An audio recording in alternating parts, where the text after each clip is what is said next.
I had been in conflict. I'd been to Bosnia, Iraq, Afghanistan. I'd seen the worst of the worst.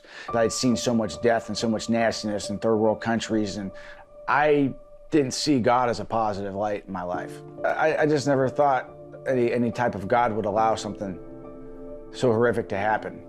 Nick Lee served in several military combat tours with the U.S. Marines and Army between 1997 and 2006. During that time, he witnessed horrific violence and carnage. After his discharge, undiagnosed PTSD made it difficult for Nick to return to civilian life. I still catch myself scanning. I'm always on alert. It was numerous friends and family members telling me, look, dude, you're not right. Something's wrong here. No one acts like that. No one does and responds to a situation like that. No one would say that in this situation. Yeah. And I would dismiss it. In 2009, Nick married Fresca, the woman who'd had his son 12 years earlier. She had since become a Christian, and when they married, she didn't know about his PTSD or his anger toward God. I wanted to find a man who also sought to live a godly life. I wanted a godly man. I put on a good show and put on a good smile and told her what she wanted to hear for quite some time. I wasn't a Christian still. We just butted heads with that. You know, this is how I believe, this is how you believe, let's just move forward, and it wasn't gonna happen. It caused a lot of dissension, a lot of frustrations with us. Their marriage quickly descended into chaos, and Nick's PTSD took its toll on their new family. There were times when he would just scream at our son, scream at me. And I didn't understand why. His reactions were just so strong and so explosive. I pushed her away more than anything.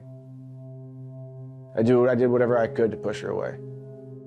8 years of what I consider a lot of times of hellish situations where no one around me could understand. Only God could understand what was going on. After 8 years of marriage, Fresca and Nick eventually divorced. Even though they were separated, Fresca continued to pray for Nick. I would write out these prayers and ask God to open his eyes, to save him. And Nick had been threatening his life, and even though I no longer wanted to be married to Nick, I would pray for his salvation. After the divorce, Nick drank excessively and was suicidal. Everything in my whole life was going down. And I was just, it was bad. I had been so mad at everything for so long. I had contemplated rope in the garage. I had contemplated extension cords to hang myself. I couldn't get myself to do it. I knew I had my pistol. I sat there and I just kind of willed the courage to do it. I had a full 6-round 357 chamber loaded, and I pulled the trigger, and it didn't go off. Nick collapsed to the floor, overwhelmed and unsure why the gun didn't go off.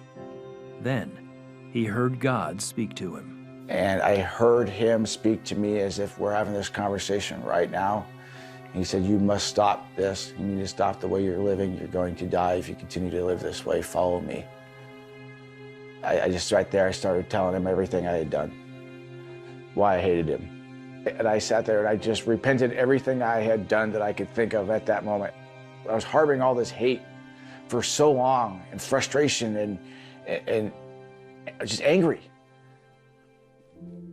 And it was just like it just went away. And I gave it all to him. And I said, you've got it. Nick surrendered his life to Jesus. The next week, Fresca agreed to meet with him to hear what happened. Immediately, I could see that this was not the same Nick. He was radiating a sense of peace, and he looked like 10 years younger. The tone in his voice was soft, was gentle. God had taken all of his pain and his anger and replaced it with joy and peace. I see things so much differently than I had before. And I know that if I can't control it, I'm not gonna try. It's up to him. He's got all the control. I mean, he knows what's going on. I don't.